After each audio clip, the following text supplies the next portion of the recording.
On মুকলেচ্চা তুই যে sitting এর সিটিং তোর হিন্দার লুঙ্গি হিন্দিতে থনের কোনো দরকার নেই। এই থাম, তোর নাটকের গুল্লি মারি। এই মুকলেশ ভাই, তুমি বন্ধু কালা পাখি আমি যেন কি। মুকলেশ ভাই, ওই যে আমি কিস্তি টাকার জন্য আসছিলাম, আপনি ঘরে আছেন? ভাই গত 3টা কিস্তি আপনি দেন নাই, এদিক দিয়ে আমার অফিস থেকে খালি ফেরা দিচ্ছে। ভাই আমি যদি ঘরে থাকেন আল্লাহর বস্তে একটু বেরোন। কিস্তি সারে না মারে মা। মুকলেশ ভাই আপনার অবস্থা আয় জানি, আপনি আয় যতদিনই আয় না হয় খাটের নিচে আর না হয় দ্বন্দ্বের উপরে খাপটি বাড়ি বসে আছেন। কোন রকম হলা যাইতে ধরা খাবে আগে না ঘরের স্কিনে দিয়ে হলা। ভাই আমার সম্মানটা একটু বাঁচান, আমার অফিসে দিয়ে অনেক প্যারা দিচ্ছে। ভাই আপনি যেভাবে হোক আমার আজকে কিস্তির টাকাটা দিয়ে দেন।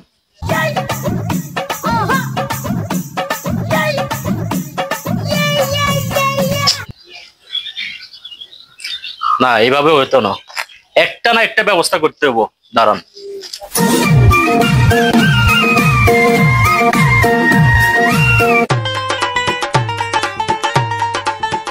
আসসালামু আলাইকুম কাকা, কেমন আছেন? ওয়ালাইকুম আসসালাম। কিরে মুকলেশ, কেমন আছো?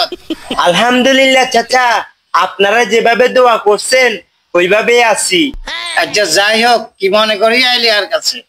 ও কাকা, কাকা কিস্তি আলায় আমার লুঙ্গি টানে খুলিয়ালার।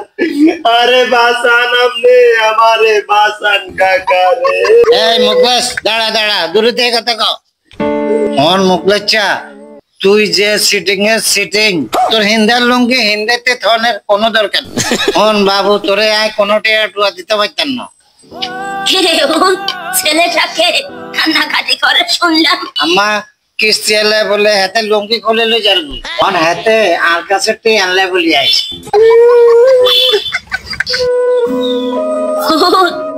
ওলাটা মানে হয় বহুত কষ্টে আছে, ওলাটা রে ওকা টাকা দি উদ্ধার কর, তাইলে আল্লাহর কাছেও পালাইবি। আম্মা আমনে তাইলে হেতেরে চিনেন না? হেতে হলো জাতীয় সিটি, গোটা বাংলাদেশের সিটিং এর প্রতিযোগিতা করলে হেতে 1 নম্বর হইব। আর আম্মা হেতেরে দেন কাব্বার, হেতে গরু গোস্ত ছাড়া নেওয়ালো ধরে না। দাদি কাকা কজে ঠিক আছে, টিয়া ছিল একসময় খাইছিলাম, কিন্তু অঙ্গার টিয়াও নাই, খাইতাম হারি না ঠিক মতে, বহুত কষ্টে আছি দাদি। আর কথা বলছে হাতের কত লাগবো দিয়ালা আর হরান হচ্ছে। আপনার কথা ধরে মা আয় দিয়েছে। আল্লাহ বাজক কাকা, আর খেকা উদ্ধার করছেন দাদিমা। আনের মর্নিং বহুত ফাটা দাদিমা। কাকা আজ মাসের 26 তারিখে টিয়া দেন না, আগামী মাসের ঠিক 26 তারিখে আনের পকেটে টিয়া এগুন ডাইরেক্ট দিয়ে যাবো, বুঝছেন নে? মনোজন থাকে। ঠিক আছে কাকা, আসি। হ্যাঁ, আসসালামু আলাইকুম।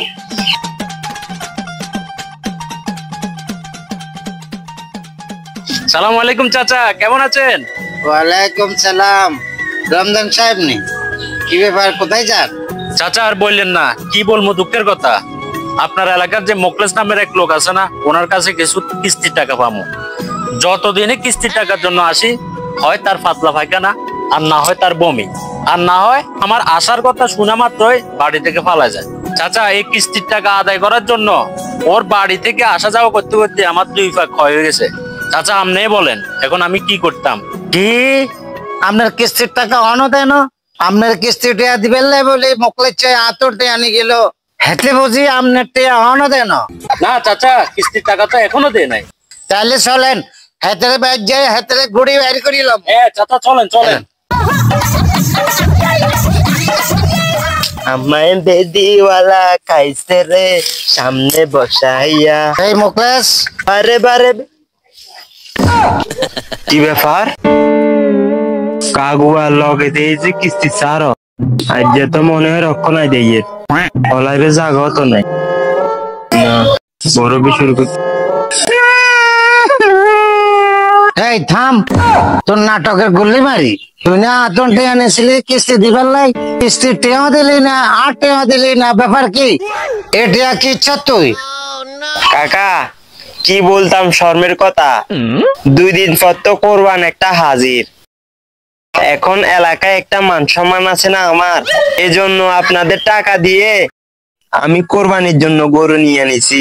কাকা গরুটা কেমন হয়েছে দেখেন তো, সুন্দর হয়েছে না?